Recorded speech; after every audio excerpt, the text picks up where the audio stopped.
Bugünkü temamız integral. Integral näme? Niler bulanýar? Şoňsuna durup geçer. Hatda integral siziň özüňiz oýlap tapan ýaly düşünürsiňiz. Ýagny biz şeýle şekillerin meýdanyny hasaplamagy bilýäs. Ýani bir tarapyny belki tarapyna köpeltsen şu meýdan çykýar. Üçüçlüň meýdanyny bir tarapyny belki tarapyna köpeltip ikä bölmeli eger şu aralyk 90 gradus bolsa. Ýöne şeýle bir sorag ýüze çykýar. Egerde şu x koordinatası bolsa, bu da y koordinatası bolsa, ýagny y-imiz teňdir x kvadrat. Şu funksiýanyň aşagyndaky aýdal şundan bu tarapy, ýagny şu meýdany nähili hasaplamaly diýen sorag ýüze çyksa, şu nähili hasaplanýar? Integral aslında şolary hasaplamak üçin hasaplamakda ulanylýar. Aýdaly y teňdir x kvadrat funksiýanyny şeýle çyksa, ýagny x'imiz 1 bolanda, şu taýda x'in ýerine 1 goýup görsek, 1'in kwadraty 1, y-imiz 1 bolar. Ýagny şuna x'imiz 2 bolanda, ýagny x'in ýerine 2 goýsak, y-imiz 4 bolar, 2'in kwadraty 4. Ýagny şu taýdan izarlap görseňiz hem 4'e gawat gelýär. X 3 bolanda da y 9 bolar. Indi şuň aşagyndaky meýdany tapmak üçin biz, ýagny takminan şeýle 4 buşluklar yerleştirip çykdyk. Şonda bolanda meýdanyny biraz ýakynlaşýar. Emma köp boş ýerler bar. Şu boş ýerlere aýyrmak üçin şu taýdaky 4 buşluklaryň has kiçirek görnüşini yerleşdirelim. Şonda bolanda has az boşluklar garly. Ýene de boşluklar bar. Ýani ona diýmek näçe şu 4 boşluklaryň kiçelsek, ýerini kiçelsek, şonda has ýakynlaşýar. Biz hakyky meýdana ýakynlaşýar. Ýagny şu taýda görüşiňiz ýaly has kiçi 4 boşluklar. 4 boşluklar bilen yerleşdirdik. Şonda bolanda y teňdir x kvadrat funksiýanyň aşagyndaky meýdanyň boş ýerleri has azaldy.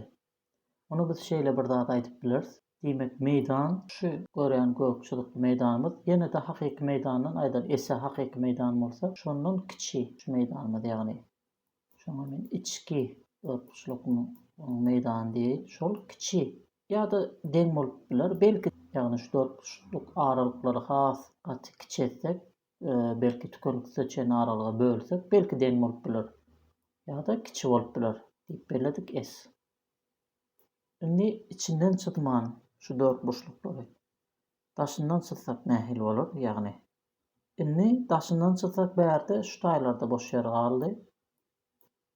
Daşyndan çykan meýdanymyz, ýagny daşyndan çykan meýdanymyza da harp bilen bellesek, ýagny daşyndan çykan meýdanymyz uly bolýar hakyky meýdandan, ýagny görüşiňiz ýaly ýaşyl hakyky meýdan. Oňa da S diýipdik. Uly bolýar. Indi kiçeltdim 4 boşluklaryň. Görümli. Ýene de boş ýerler galy, ýene de 4 boşlukly meýdanlar hakyky meýdandan uly. Ýene de hakyky meýdandan uly boldy. Indi näme diýäs? Ondan hem kiçi, kiçi bölüklere bölýäs. Şonda bolanda hakyky meýdana görüşiňiz ýaly ýakynlaşdy. Näçe kiçeltdigimiz saý hakyky meýdan ýakynlaşdy. Onu de hakyky meýdanyň biraz uly, ýöne ýakynlaşdy. Bu ýa-da deňdir diýip belläýin. Bolup biler. Indi muny has içkin düşünmek üçin täzeden başlalyň. Ýagny içerki meýdanlar bilen başlalyň. Onuň öňürde şeýle bir zat belläli. Ýagny S hakyky meýdanymyz içerki gönüşlük meýdandan uly. Ýagny y harp bilen bellesem, uly ýa-da deň. We daşarky gönüşlük meýdandan hem kiçi. Ýa-da deň. Bunu has düşünmek üçin dowam edelim. Ýagny y teňdir x kvadrat funksiýamyz. Indi biz içerki gönüşlükleri näme diýip çyzdyk? Şonu ýad edelim. Ýagny ilk 3 bölege böldük. 1, 2, 3. 3 öçenli we şu taý 2 san gönüşlük yerleşdirdik. Ýagny 1, 2.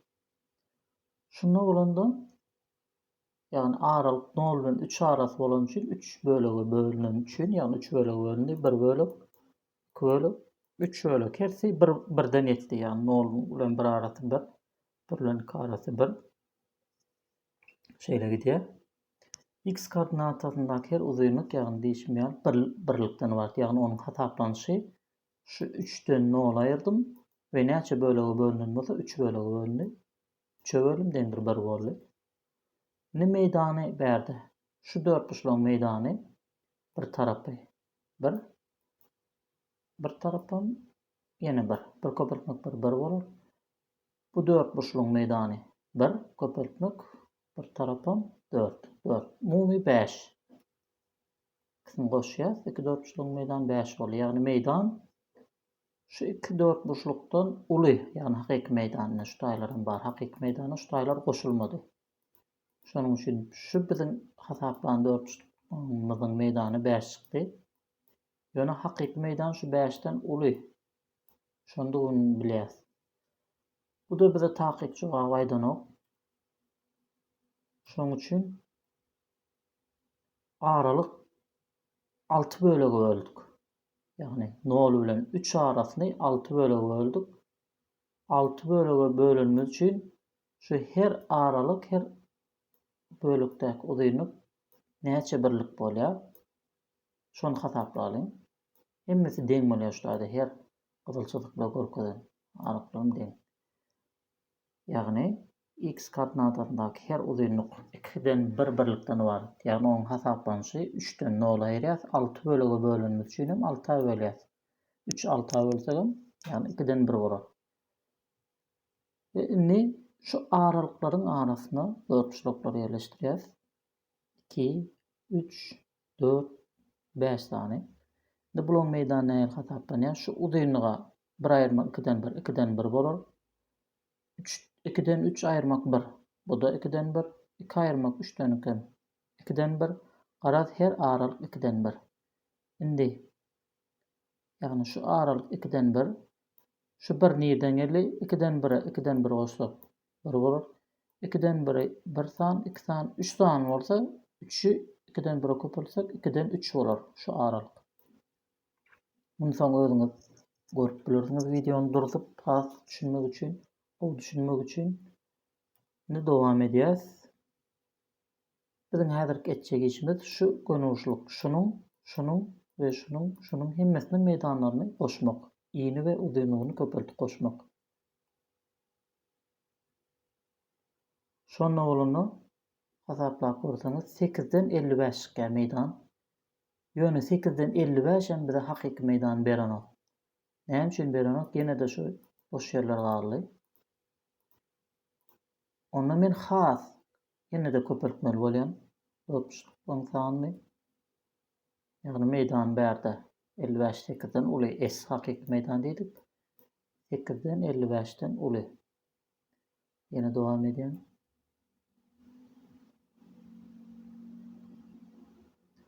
Aralyk 0 bilen 3 diýdik biz. 0 şu taýda başlaýar. 0 bilen 3 arasyny n bölege bölsek nähil bolar? Ýagny biz 6 bölege bölsek 3 bölmek 6 etdik. Eger n bölege bölsek 3 bölmek n bolar. Ýagny her aralyk, kiçi aralyklaryň uzunlygy 3 bölmek n bolar. Şeýle gider. Bärde men eşaram boldy. Indi şolaryň aralaryna biz has kiçi 4 burç ýagny gönüşlere ýerleşdirdik. Şu taýda men gönüşüňe geçdim sebäbi bir topa ýerleşdirip oturmakdan göni soňky ýerleşdirdim. Indi şu gönüşliklaryň bir tarapy 3 bölmek n. Hersiniň bir tarapy deň. A beýleki taraplary näme hasaplaýas?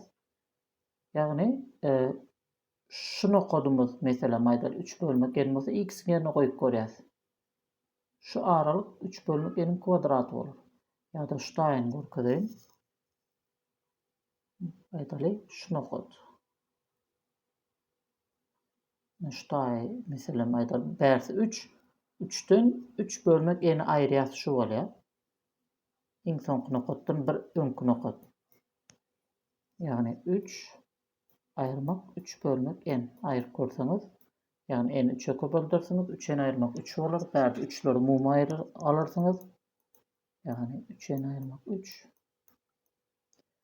bölmek n bolýar. Şo bir zatna. Şuda 3n minus 1 3'ü içe köpeltip çyksaňyz, yani näşdaý 3n ayırmak 3 bölmek n. Näşdaý şo bir zat.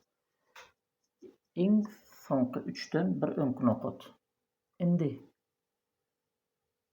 şunu okadyň aralyk 3 bölmek n şol aralyk, ýagny şol aralyk. Şu taýyny näme hasaplaýas? Muny şu formula boýunça yerine goýýas. Şunun kvadraty bolar. Onda şu iň soňky dörtbuşlaryň meýdany şu aralyk şu boldy, köpeltýärsiň. Ýene şoň özüne 3n ayırmak aralygyna däldi 3 bölmek n bolýar, ýagny şonu 3 bölmek n köpeltirsiz. Näme üçin şeýtdik? Şu aralyklaryň hemmesi 3 bölmek n. Aralyklar 3 bölmek n. Onu bärde görkezdim. Dowam edýäs. Şeýle bir zat emile geldi. Ýagny iň kiçi dörtbuşluk 3 bölmek n köpeltdik. 3 bölmek n'in kvadraty. Näme üçin kvadraty? Sebäbi şunu okadyň y koordinatynda gabat gelýän zady x kvadrat şutaýdan dep ýaz. Aýdaly islendik nokot. Meselem şu nokodyň 3 bölmek n. Şutaýda näçe? Ýagny şutaýda 3 bölmek n bärsem 3 bölmek n, ýagny n'den 3. N'den 3 goşsak 2 san bolar. Ýene birini goşsak 3 san bolar. 3 köpeltmek 3 bölmek n bolar şutaýda. Y koordinatyna gabat gelýänem şonuň kwadraty bolar. Muny ýagny aýratyn özüňiz üstüne durup hasaplap bilersiňiz. Bu düşütürüp bilendirin diýip umyt edýän şu taýyny aýdal bir nokat alalyň, şu nokat mesela. Şu nokady tapmak üçin biz näçe sany 3 bölmek n barşan bilýäs. Bilmeli 1 2 3 4 5 6 7 8 9 10 11 12, ýagny 12 köpeltmek 3 bölmek n bolýar. Şunu okadymyz. Y-de tapmak üçinem şunun kvadraty bolar, ýagny y. Ýagny 12-nji köpeltsek 36 bölmek n, ýagny 36 bölmek n'in kvadraty. Şunu okad. Şular aralyk kvadraty, bu da şu kiçi aralyk 3 bölmek n. Dowam edýäs. Ýagny ilki n bölmek 3, n bölmek 3 şeýle gidýär. Şunu ýazaly. Indi şutaýda nokat goýaýyn. Şuňa üçin dowam edýär. Şutaýda 3 bölmek n'i mum alýas. Ýagny hemmesinde de 3 bölmek n bar şutaýda da. Mumy alyp skopkanyň daşyna çykarýas. Şu skopkanyň daşyna çykardyk. Haýsy skopkanyň şu uly skopka goýaýyn şutaýda. Şuň daşyna çykardyk. Ve 3 bölmek n'in, ýagny n'den 3'ün kvadraty. Onu hem daşyna çykardyk. Şutaýda da bar, ýagny kvadraty hem içine hem 2 hem 3'e paýladyk. Şutaýda da bar. Şutaýda da bar. Ýagny hemmesinde de n'den 3'ün kvadraty bar. Şoň üçin n'den 3'ün kvadraty bilen n'den 3, ýagny 3 bölmek n daşyna çykardyk. Ve galýa şutaýda 1, bärde 2, bärde şutaýda 3, şu görýäňiz, bärde 4. 1'in kvadraty, olaryň kvadraty, ýagny 2 bolan üçin kvadrat. 2'nin kvadraty, 3'ün kvadraty, 4'ün kvadraty gidýär. N minus 1 şutaýda. N minus 1'in kwadratyna çene gidýär.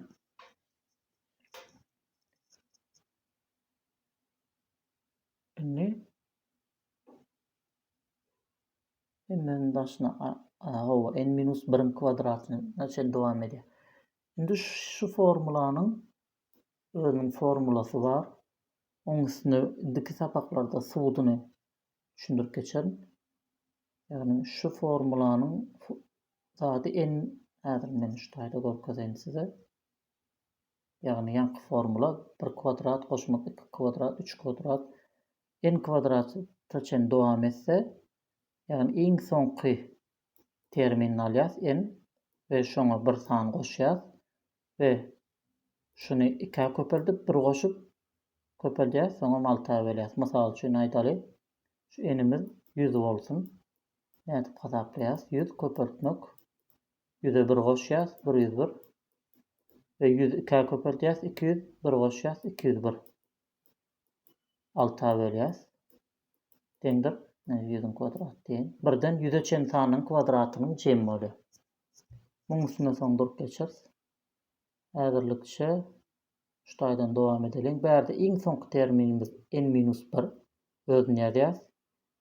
İkinci termi n-1 plus 1 goýýas. O da n bolýar. Soň n-1'e 2 köpelýäs. 2n-2 bolýar. Oňa da 1 goşýar. 2n-1 bolýar. Yani her aýdan sözüm belli alyn.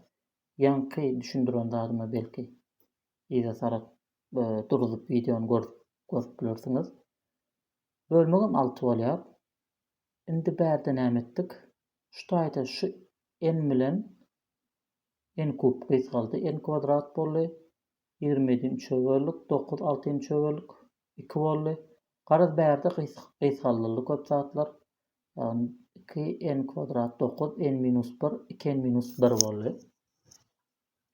Indi dowam edýäs. Indi şundan şoňa nädip geldi? Şonu görkezýän, yani n-i içine köpeldip çykyň şu skopka. N-i 1'e köpeltsek n bolar. N-i n-den 1'e köpelsek n-ler gysgalar da -1 bolar. Şoň üçin şu aňlatmany şu ýagdaýa getiripdirs. 2n-1'em edilýän ýaly n-i 2'e köpelsek 2n bolar. N-i n-den 1'e köpelsek hem aýyrmak 1 bolar. Ýagny şunun arasynda aýyrmak bolmaly. Ýagny n köpeltmek n-den 1. Deňdir, bular gysgalar 1 bolar. Indi şu aňlatma, ýagny 1 aýyrmak n-den 1, 2 aýyrmak n-den 1. Indi biz 3 bilen 0'nyň arasyny n bölegi böldük.